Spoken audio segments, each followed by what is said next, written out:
know, we've been talking about it for a week now. People are indeed taking safety precautions as coronavirus fears do continue to grow. Now, the CDC and infectious disease specialists don't recommend face masks if you're healthy unless working or caring for sick people. But health experts agree there are some basic steps that can help reduce your risk and protect some others as well. And this morning, we're taking a look at what you can do at work to stay healthy. Yeah, Steve, he's down in the newsroom with some pretty good advice, I think. Hey, Steve? Well, you know, Holly, to your point, it's a very fine line now between fear, obviously, and making sure that you stay healthy and take care of yourself, because we have a little bit of both going on here. So let's focus right now on the staying healthy at work part. This is Steve Turner with Stratus Building Solutions. They're based in Maryland, but you cover the whole area. You've been getting some calls lately, and maybe fear plays into this a little bit.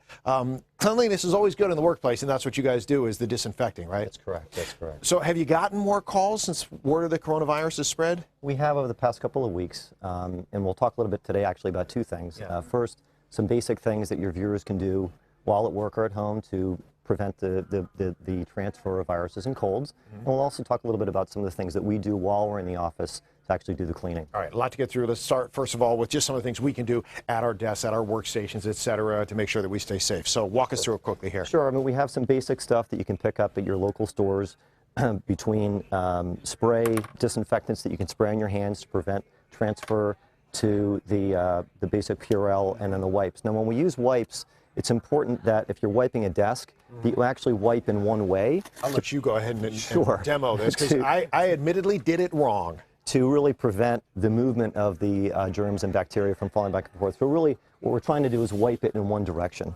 And then when we're done with it, obviously, we need to throw this away. We're not going back and forth over the same right. surface area, then we're just spreading it. Okay, industrial size here. That's right. And one thing I would say regarding the viewers, and that this is kind of human behavior, we as human beings, we like to touch things, and so it goes against contrary to the things that we like to do. And so the things we're going to talk about today are really about how to put in some common operating procedures of what not to touch and what not to do during the day. All right.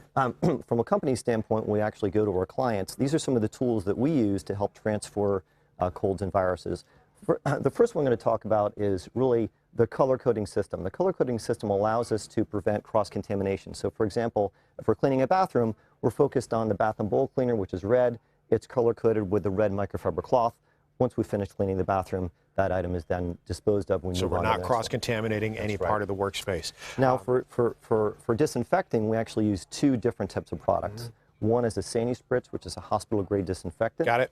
And that's known to kill 100% of all known viruses and germs. Only got a couple of minutes left. Sure. Real quick. You're bringing out the big guns, literally. Yeah. What is this? This is an electrostatic device. It allows us to dispense a fine mist that's positively charged.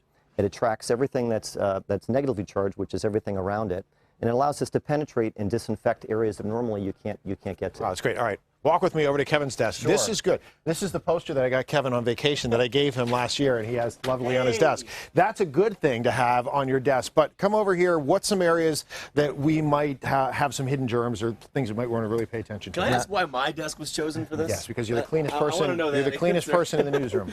Now, we don't want to make fun of Kevin, but obviously, you know, the challenge with cleaning this desk is it's a little unorganized. But just because the desk looks unorganized does not necessarily mean it's covered in. Where would you attack this first if you were trying to make sure this was a clean, We're going to hit three areas. Okay. We're first going to be hitting his mouse underneath his keyboard, and the base, as well as disinfecting his phone. Which so if I use my keyboard to eat, that's a bad idea? Yes, I would say so. Yeah. Just got to clean it. And speaking of phones, the cell phone as well, right? How often should we be cleaning our cell phones? Well, unfortunately, you're probably touching your cell phone up to 2,000 times a day, and where you place that cell phone also is an area that could attract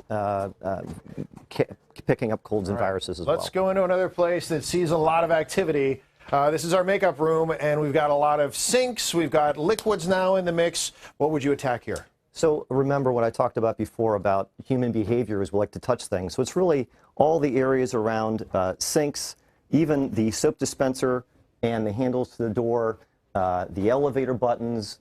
It's really anything, including light switches, that you would normally touch during the course of the day. You just need to be more aware of what you are actually touching to control really the habit of what you've already gotten into. All right. It seems like it's common sense, but man, it's a reminder that we definitely need these days. Steve, thank you. I will shake your hand, and I will wash my hand afterward. Yeah. Exactly. And I'll tell you what, guys, one thing that you would not think about that he just pointed out, The dispenser for the soap. We got to wash the dispenser we actually get the soap out of. Something else you wouldn't think of. I didn't even think of that. Oh, what about spraying, Lysol spray? Does that stuff work? Wisdom wants to know if Lysol spray, if that works, like a spray disinfectant. Certainly, Lysol is an effective disinfectant. However, you need to wipe the surfaces before you disinfect. Otherwise, you're just spraying the disinfectant on top of the debris that may be on the surface. It's just going to be hiding underneath, like a little layer of surprise down under there, Wiz. You don't want My that. entire house is now contaminated, but that's what I've been doing. I had trouble with my own soap. That whole soap dispenser thing is good. I know. I never thought of that. Me either. Okay, some good information. All right, so make sure you stick with Fox 5 for continuing coverage of the coronavirus. We made it easy for you to get all the latest information as it comes in. Just head to fox5dc.com and click on More to find resources. You can find that same information on our app. 922, we're talking about a hardball bombshell coming up next.